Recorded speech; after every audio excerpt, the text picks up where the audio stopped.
Today, we are going to discuss the two deepest and most primal energies that govern our reality.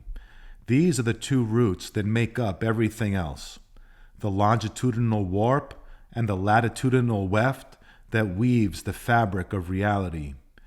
These two primordial energies have been represented as recurring characters and motifs in great literary works of the past. For the ancient Greeks, whose greatest ideal was harmony, the courage of Perseus was only effective when combined with the wisdom of Athena. In medieval times, the chivalric knight had to combat the wicked with martial skill, while attracting the Holy Grail with virtue. Vivian tells Lancelot that the knight must possess two hearts, one soft as wax, and the other hard as diamond. The ideal knight was to be a lamb of gentleness and a lion of valor. The interlacing nature of these forces have been represented in symbols such as the Celtic weave, the caduceus of Hermes, and the yin-yang symbol. Science has likewise affirmed this dual aspect. It is in the two strands of our DNA, the right and left hemispheres of our brain. It is expressed in the waves and particles that form the foundation of our physical world. In all of these examples, wholeness is depicted in twos. These words and symbols functioned as archetypes of wholeness that brought harmony into our conscious awareness. Like Russian nesting dolls, these two principles are present on every layer of our lived experience. People in the past knew it was critical to clarify what these fundamental life forces were, as they provided the framework for harmony and equilibrium. The correct proportion, balance, and ratio of these energies led to human flourishing. If they are not in correct proportion, they are the source of our imbalance and discord. The path to wholeness can only begin with proper differentiation. Amazingly, as conspicuous as these two energies may be, they can go unnoticed, and when they do, consequences can be dire. Today, we have lost the context for harmony and balance. How have we become so confused about things that are so fundamental and seemingly obvious? It is because most of us have constant exposure to a Marxist paradigm that preaches antithesis rather than synthesis. It preaches unilateralism rather than unity. We have been trained to decouple from wholeness. We are taught to maximize our distance from God, while antagonism between masculine and feminine is promoted. This is the recipe for disintegration and distortion. The narrative we hear poisons rather than nourishes, while the only symbols we meditate upon are corporate logos. More division has meant more profits for the greediest among us. We are left with so many contradictions and so little time. Context is everything. When we lack context for something, it will usually remain outside of our field of vision. One famous example is The Invisible Gorilla by Daniel Simons. His experiment demonstrated that if we focus on counting the number of times a group passes a ball around, we can miss seeing the gorilla that walks in between them. If we are missing context or our attention is distracted, the conspicuous can easily go unnoticed. Our modern disinformation age has left us struggling to stay afloat in murky waters. We cannot orient ourselves because we cannot even see the markers.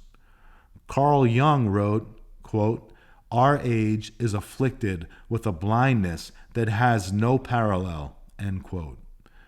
The result has been a dramatic increase in schizophrenic episodes, bipolar tendencies, doublethink, cognitive dissonance, self-defeatism, and manufactured antagonism. Instead of harmony and equilibrium, we experience an inner clash due to philosophical sickness. We swing like a pendulum. A deficiency of spirit results in melancholy, panic, and fear. An excess of body creates our whims, manias, and passions. We are wounded while being deprived of the one medicine that can heal. How can we recover and recuperate? Before we can do any actual good for ourselves or anyone else, we must straighten out the distortion that is within. This straightening process requires certain tools. Like wiser ages in the past, we need to reacquaint ourselves with an archetype of wholeness, which bring together the two fundamental life forces into a state of harmony rather than discord. These two elemental strains of existence were best crystallized in the modern era by the Grail sagas of the Middle Ages. The sword and cup, though hidden, are the true spiritual icons of Western civilization. Each has a distinct archetypal quality that can be expressed in many ways. The cup is the giver of life. It contains and nourishes. The sword is the protector of life. It separates and conquers. The cup fills, empties, and refills, like the moon. The sword shines and flies through the air, like the sun. When combined, we bring wholeness into our conscious awareness. From the game of tic-tac-toe to Neolithic cave paintings, no symbol is as identifiable as the circle and the cross. The sword, with its vertical blade and horizontal crossguard, is the shape of the cross. The cup, with its round perimeter, is the shape of the circle. The solar cross is one of the oldest religious symbols in the world, dating back to before the Bronze Age. It is comprised of the two most basic shapes, a circle with a cross in the interior. Together, they form an archetype of wholeness. The cross, with its four sections, represents the fourfoldness of creation. 4 chambers of the heart, 4 directions of the compass, 4 elements, 4 seasons, etc. The circle represents the oneness of creation. The vertical line of the cross represents space, the space above and the space below. The horizontal line represents time, the time in the past and the time in the future. The circle represents our soul. Together, they represent the eternal soul crucified on the cross of matter. The intersection of the horizontal and vertical lines is designed to bring our attention to the center. The cross, like the sword, relates to the sun, and the center corresponds to the heart. The circle, like the cup, relates to the moon and corresponds to the pineal gland, or the third eye. Together they form a union of our heart and mind, which represents salvation.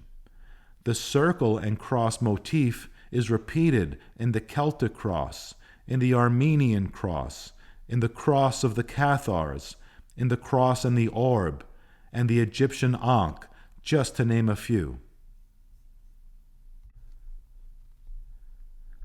The ankh is a cross with a circle or loop on top. It is formed from a combination of male and female symbols. The loop is a symbol of the eternal soul. The cross is a symbol of mortal life. Together, they represent the union of Isis and Osiris, as well as the union of heaven and earth, life and death. The cross and loop were understood as a key to higher states of consciousness and to the afterlife. The Ankh symbol represented the words eternity, life, resurrection, and also mirror. The Ankh was associated with the mirror because of its magical properties as a portal, and the Egyptian belief that this life is a reflection of the afterlife. King Tut's tomb contained a famous mirror Ankh. Tutankhamun's name has the word Ankh within it. Many of the gods of Egypt are depicted holding the Ankh, but it is especially connected with Isis. Isis is associated with Venus. The biological symbols for male and female come from the astrological signs of Mars and Venus. Mars is depicted as a circle with an ascending arrow. He is holding a spear or sword. Venus is depicted as a circle with a descending cross. She is holding a mirror or cup. The symbol for Venus is the shape of an Ankh and is representative of the womb and water.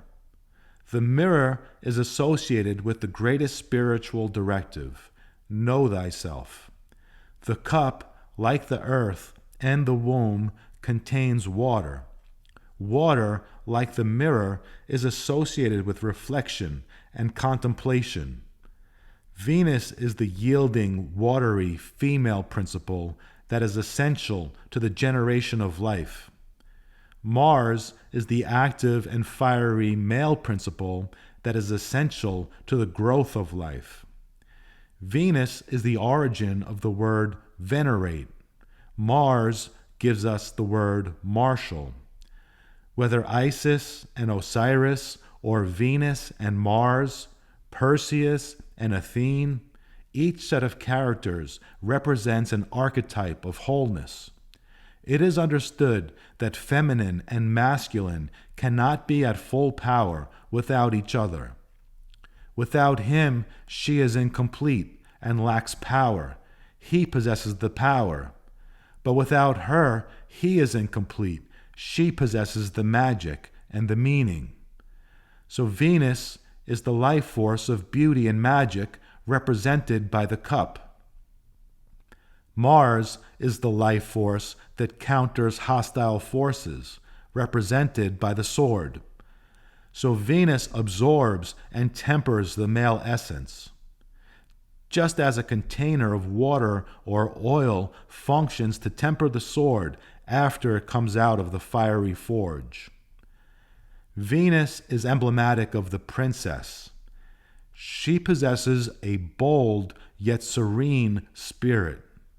Mars is emblematic of the warrior. He possesses strong limbs and a martial skill. The princess is the lamb, symbolizing that which understands but cannot defend. The warrior is the wolf, symbolizing that which can defend but does not understand. We are reminded that grace is needed to balance strength. Like the chivalric knight, God is to be attracted with virtue, but evil is to be conquered with ferocity. As martial arts master Morihei Ueshiba put it, the way of the warrior is the creation of harmony. This same dynamic is played out in our bloodstream.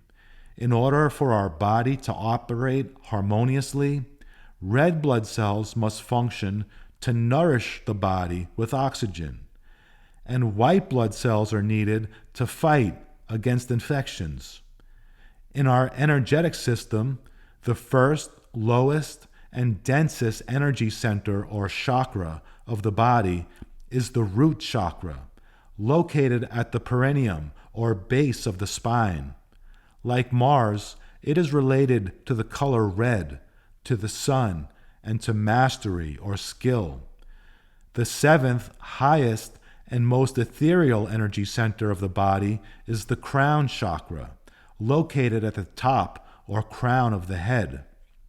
Similar to Venus, it is related to the color white, the moon, and purity. In yoga, the union of these two parts results in a higher state of completion and wholeness. In the middle of the chakra ladder is the fourth chakra, which corresponds to the heart. This chakra is symbolized by a hexagram, a six-pointed star comprised of two triangles. One points upward and the other points downward. The downward triangle symbolizes the cup, or Shakti, the sacred embodiment of femininity. It unites. The upward triangle symbolizes the sword, or Shiva, the sacred embodiment of masculinity. It divides. The mystical union of the two triangles represents creation. The upright triangle points to the elements of fire and air, the light ethereal forces of the sky. The downward triangle points to the elements of earth and water, the heavy material forces of the earth. The downward triangle represents nothing becoming something. The upward triangle represents something becoming nothing. The heart chakra seeks balance between these two flows, which is an integration of spirit and matter. The sword corresponds to the number 1, which is represented by a linear vertical line. The cup corresponds to the number 0, which is represented by a circular line. The cup, or 0, represents magic because it can turn nothing into something. It can turn 0 into 1. It can create a dream out of nothing. The sword, or 1, represents power because it can turn something into nothing. The warrior can remove the obstacles to our dreams. It can kill. The sword is associated with the sun and linear time. The sun's rising and setting represents our mortality. The cup is associated with the moon and cyclical time. The moon's renewal represents our immortality. Together, the 1 and 0 form the number 10, which is the number of completeness. It is the highest value. In the digital world, the 1 and 0 are the building block of all computer computation.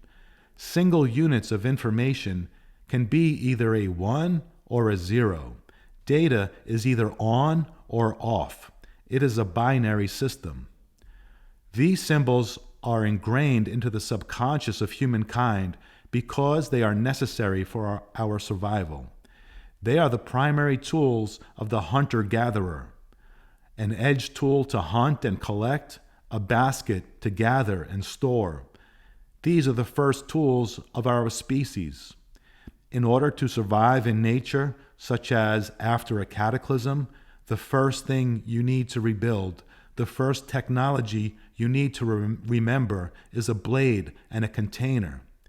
These are the tools required to acquire and process the essentials of life.